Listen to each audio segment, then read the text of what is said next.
Hi everyone, my name is Claire Ledevick, and today I'll be analyzing how social class is represented in two different TV shows. We're going to be covering Downton Abbey and Two Broke Girls, and I'll be applying concepts from the lectures and the documentary Class Dismissed, as well as Stephanie Lawler's readings on middle class identity to basically explore how TV shapes what we believe about wealth, what we believe about power, and basically who belongs where in society.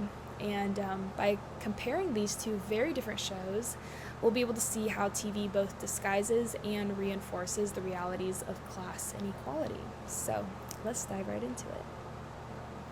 So in the lectures, we learned that American media pushes this idea that we're a quote-unquote classless society, or that everyone is basically middle class, even though real socioeconomic inequality is very widespread.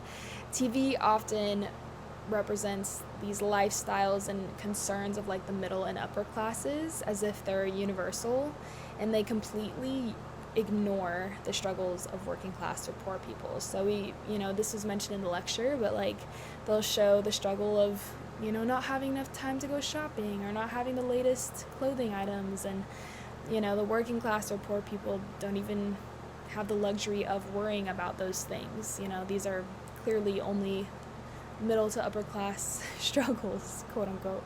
And we see that in the documentary Class Dismissed. It shows how TV hides structural economic problems, and it often blames individuals for poverty rather than acknowledging power and resource inequality. And Stephanie Lawler argues that the middle class forms its identity by defining itself against the working class, treating them as morally lacking or irresponsible. So, like we learned in the lecture, you're not bad because you're poor because you're bad. Like you got yourself into that situation. And these theories are important because as we analyze Downton Abbey and Two Broke Girls, they'll be able to help us see how TV constructs class, how it reinforces stereotypes, and shapes what audience believes about wealth and what they believe about status and even social mobility. So in Downton Abbey, the class is basically assigned at birth, which is, that aligns a lot with what we learned in the lecture. The idea that historically a baby's status is determined at birth, or a baby's status at birth is determining their entire future. So basically, like in the old 1950s film that we watch, if the baby was born into a poor family, that's probably the trajectory for the rest of their life.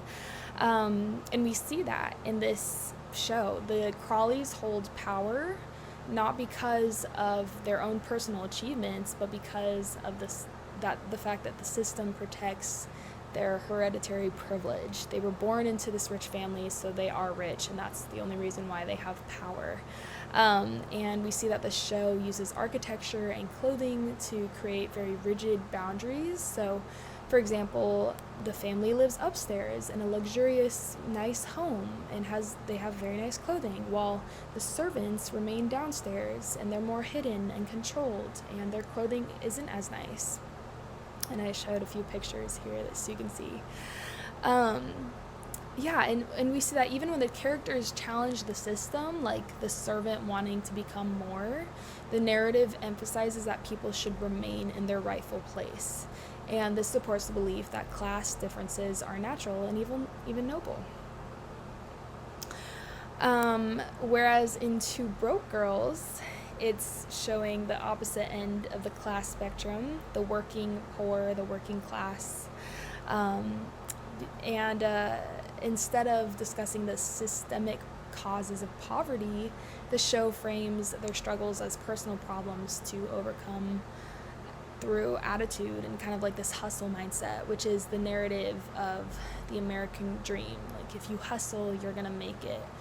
And we see that Max's sexuality becomes one of the only forms of power she can leverage, which is exactly what we learned in the lecture, describing how women, when they have like a lack of power with money, their power is manifested through their body. So you can use your body to get ahead, basically.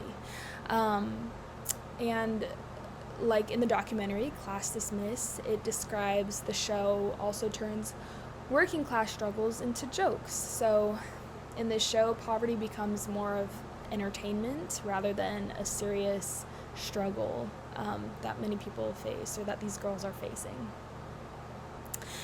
So now I want to compare the two shows. These shows happen in very different times, very different eras, but both shows that class matters and that it affects who people are. Downton Abbey suggests that class cannot change, the rich hold all the power, and Two Broke Girls suggest that anyone can succeed if they work hard, which supports the idea that America is fair and rewards effort. But both shows hide the deeper reasons why some people have more than others, just in different ways.